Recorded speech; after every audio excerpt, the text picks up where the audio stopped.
حضور کے مقام کو ماننے میں پس و پیش. یہ ایک بڑے ٹولے کی پہچان ہے.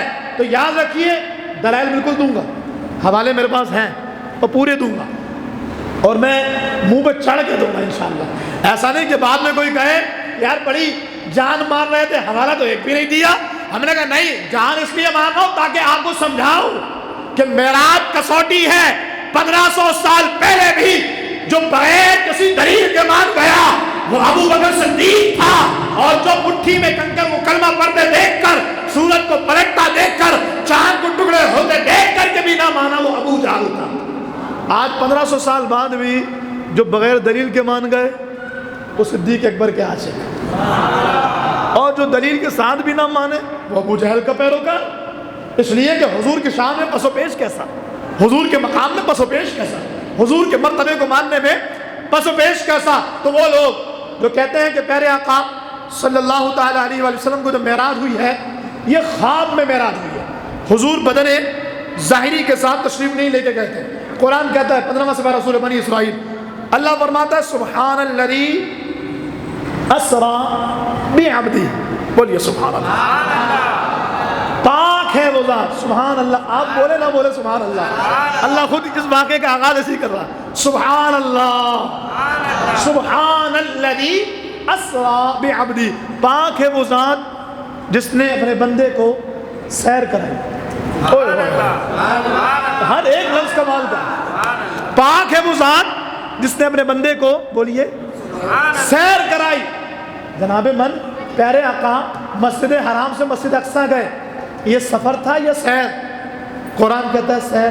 چلیے میں آپ کو بتاتا ہوں, آپ نے یہاں سے گاڑی کی اور بائی روڈ آپ چلے لاہور کے لیے, گاڑی آپ کی موٹر وے پہ چڑھی اور 120 سے اوپر اسپیڈ پر. آپ مجھے بتائیں جو رستے میں جگہ گزریں گی وہ سفر میں گزریں گی سیر میں گزریں گی؟ ایگزیکٹلی سفر میں گزریں گی. سیر وہ ہوتی ہے ایک ایک منظر کو دیکھا جائے, ایک ایک چیز کا مشاہدہ کیا جائے. قرآن کہتا ہے حضور نے سیر کی. اچھا سیر کس پہ کی؟ اللہ اکبر, حضور براق پہ گئے. براق کیا ہے جناب؟ ہمارے یہاں گاڑی, اس سے تیز ٹرین, اس سے تیز جہاز, اس سے تیز بجلی. بجلی کو عربی میں کہتے ہیں برق, یکاد البرق یخطف ابصارهم. قرآن کہتا ہے برق, اور برق کا مبالغہ ہے براق, براق. جیسے عالم علم والا اور علامہ بہت زیادہ علم والا, برق بجلی اور براق بہت ساری بجلیوں کے ساتھ پاور والا. تو پیارے آقا براق پہ گئے. جناب والا ہم اور آپ گاڑی پہ سفر کریں تو رستے میں آنے والی چیزوں کو دیکھ نہ سکے. ٹرین تو رہنے دیجیے, اور جہاز کی تو بات ہی نہیں کیجیے کہ جہاز میں کیا نظر آئے, لیکن سرکار جہاز سے بھی زیادہ تیز بجلی اور بجلی سے بھی زیادہ تیز براق پہ تھے. مورخین کہتے ہیں براق اتنا تیز تھا کہ اس کا ہر قدم حد نگاہ پہ پڑتا تھا. جہاں نگاہ ختم ہو وہاں اس کا قدم پڑتا تھا. اتنی تیزی سے براق کا سفر تھا. اب سرکار کا سفر نہیں تھا, سرکار کی سیر تھی. کیفیت دیکھیے کیا تھی, اللہ اکبر. حضور نے سیر کیسے کی؟ یا رسول اللہ اتنی جلدی سیر ہوتی ہے بھلا؟ اتنی جلدی سیر کیسے ممکن ہے؟ سرکار نے فرمایا سنو میری سیر کیسے تھی. سرکار جب مسجد حرام سے نکلے, فرماتے ہیں مسجد اقصیٰ براق پر جاتے ہوئے میں نے ایک ٹیلا دیکھا. سبحان اللہ. ٹیلا کس کو بولتے ہیں؟ پہاڑی کو؟ نہیں, تھوڑی سی مٹی جہاں, یعنی آپ کا ممبر جتنا, اتنی مٹی اڑی ہوئی ہو. آپ ٹرین پر جا رہے ہو, آپ کو نظر آئے؟ بولیے نا یار. نہیں نظر آئے. آپ جہاز پہ جائیں تو سوال ہی پیدا نہیں ہوتا. وہ تو بڑی بڑی پہاڑی نظر نہ آئے, پہاڑ نظر آئے بڑے بڑے, تو پھر وہ ٹیلا کیسے نظر آئے؟ حضور فرماتے دیکھو میری سیر ایسی تھی, میں گزرا مجھے ایک ٹیلا نظر آیا, اور جانتے وہ ٹیلا کس رنگ کا تھا مجھے بھی پتہ لگا, وہ سرخ رنگ کا. اور وہ ٹیلا نہیں تھا, وہ موسیٰ علیہ السلام کی قبر تھی. سبحان اللہ. یہ حضور کی سیر ہے. فرمایا وہ موسیٰ کی قبر تھی, اور اس میں نے موسیٰ علیہ السلام کو بھی دیکھا, وہ نماز پڑھ رہے تھے. یہ سیر ہے حضور کی. اللہ اکبر. وہ نماز پڑھ رہے تھے اور نماز بھی کھڑے ہو کے پڑھ رہے تھے. یہ حضور کی سیر تھی. تو اسی لیے برابری کی بات نہیں کرنا, حضور جیسا ہونے کی بات نہیں کرنا کہ حضور کی سیر ایسی تھی. اب سنیے جو لوگ کہتے ہیں کہ جی حضور خواب میں گئے تھے, تو اس کے لیے ہمارے اکابرین نے بڑا خوبصورت کلام کیا. سورہ بنی اسرائیل کی آیت کے تحت ہمارے اکابرین نے فرماتے ہیں ولو کانا، مفسرین لکھتے ہیں ولو کانا منامن لقال بروح عبدہ ولم یقل بعبدہ۔ ترجمہ میں آپ کو کروں، عربی عبارت سے پڑھ لوں تاکہ بات سمجھ میں آ جائے، پختہ ہو جائے کہ واقعی تفسیر ہے۔ علماء فرماتے ہیں اگر سرکار کو یہ معراج خواب میں ہوئی ہوتی تو اللہ فرماتا سبحان الذی اسریٰ بروح عبدہ، پاک ہے وہ ذات جو اپنے بندے کی روح کو لے گیا۔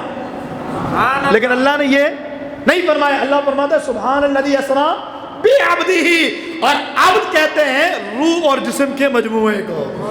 پاک ہے وہ ذات جو اپنے محبوب کے بدن کو روح کے ساتھ لے گیا۔ یہ قرآن بتاتا ہے، یہ قرآن کی تفسیر بتاتی ہے۔ پھر فرمایا یدل علی ذالک، یہ بات بتاتی ہے ولو کان منامن، اگر معراج حضور کو خواب میں تھی تو لما کانت فیہ آیۃ ولا معجزۃ، اگر خواب میں معراج ہوئی ہے نا تو یہ نہ کوئی معجزہ ہے نہ کوئی نشانی ہے۔ بھائی خواب میں لمبا سفر طے کرنا کوئی حیران کن بات ہے؟ بولیے کوئی بندہ آئے اور کہے جی آج رات تو میں حج کر کے آ گیا، کوئی کہے بھائی حج کا مہینہ ہی نہیں ہے، حج کیسے کر لیا؟ کہے گا؟ نہیں کہے گا، اس لیے کہ خواب میں کچھ بھی ممکن ہے۔ کوئی کہے میں یہاں سے مدینہ گیا، مکہ گیا، عراق گیا، بغداد گیا، شام گیا، گھر بھی آ گیا، شادی بھی کر لی، بچے بھی ہو گئے، پوتا پوتی بھی ہو گئے میرے ایک ہی رات میں، تو کوئی اس پر حیرت نہیں کرے گا، اس لیے کہ یہ خواب میں اس چیز کا وقوع ممکن ہے۔ تو علماء فرماتے ہیں اگر یہ خواب ہوتا تو اس کو حضور کا معجزہ نہیں کہہ سکتے، اور اگر یہ خواب ہوتا تو پھر ابو جہل حضور کی بات پر تنقید نہیں کرتا۔ پھر مزید فرماتے ہیں لما قالت ام ہانی لا تحدث الناس فیکذبوک، اور اگر یہ خواب ہوتا تو جناب ام ہانی جن کے گھر سے سرکار نے معراج شروع کی، ام ہانی جب سرکار واپس آئے نا اور جناب ام ہانی سے بتایا کہ ایسا ایسا ہوا ہے، تو ام ہانی نے کہا کہ یا رسول اللہ یہ آپ بتائیے گا نہیں، لوگوں کو بیان نہیں کیجیے گا ورنہ لوگ آپ کو جھٹلا دیں گے۔ تو مفسرین فرماتے ہیں اگر یہ خواب ہوتا تو ام ہانی منع کبھی نہیں کرتی۔ ام ہانی کا منع کرنا بتاتا ہے کہ خواب کا انکار کوئی نہیں کرتا، سرکار آپ بتائیں گے یہ جھٹلائیں گے، آپ کے خلاف پروپیگنڈا کریں گے۔ وجہ یہ ہے کہ سرکار نے اپنی بدن ظاہری کے ساتھ سفر کرنے کا اعلان فرمایا۔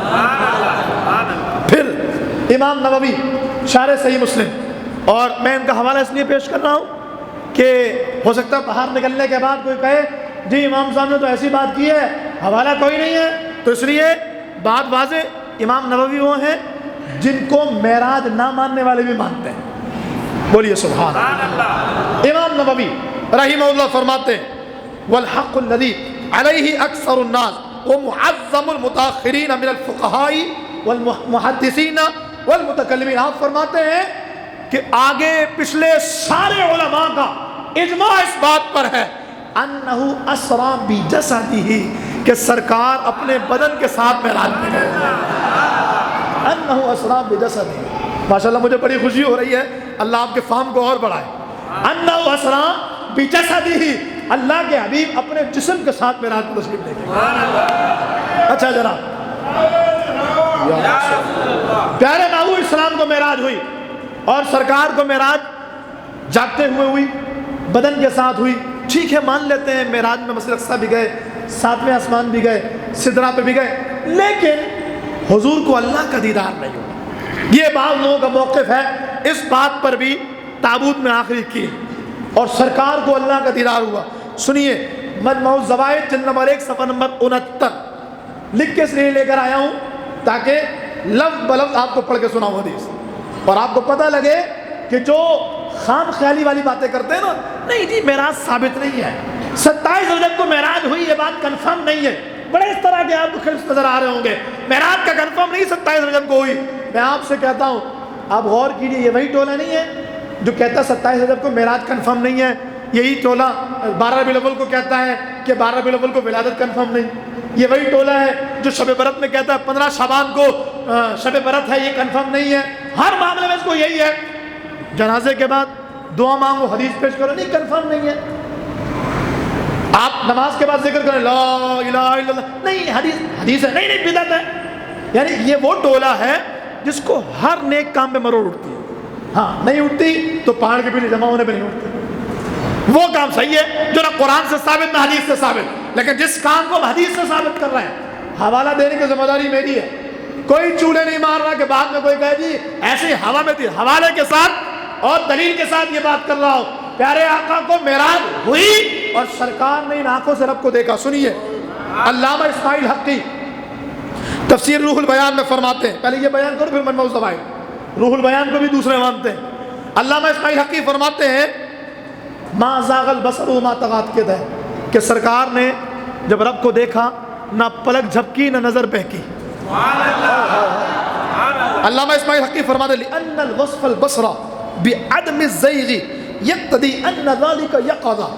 علامہ اسماعیل حقی فرماتا دیکھو اللہ فرماتا ہے پلک بھی نہیں جھپکی، یہ بتاتا ہے کہ پلک جھپکتی اس وقت ہے جب بندہ جاگ رہا ہوتا ہے۔ خواب میں پلک جھپکنے جھپکنے کا سوال ہی پیدا نہیں ہوتا۔ بھائی آنکھ کھول کے خواب دیکھتے ہیں، آنکھ بند کر کے دیکھتے ہیں؟ بولیے پریشانی ہے کوئی؟ آنکھ بند کر کے دیکھتے ہیں، جب خواب آنکھ بند کر کے دیکھتے ہیں تو پھر رب نے یہ کیوں فرمایا کہ نہ پلک جھپکی نہ نظر بہکی؟ اللہ کا یہ فرمان بتاتا ہے کہ میرا محبوب جاگ رہا تھا اور ان آنکھوں کے ساتھ ایسے کہ پلک بھی نہیں جھپکی اور حضور نے رب کا دیدار۔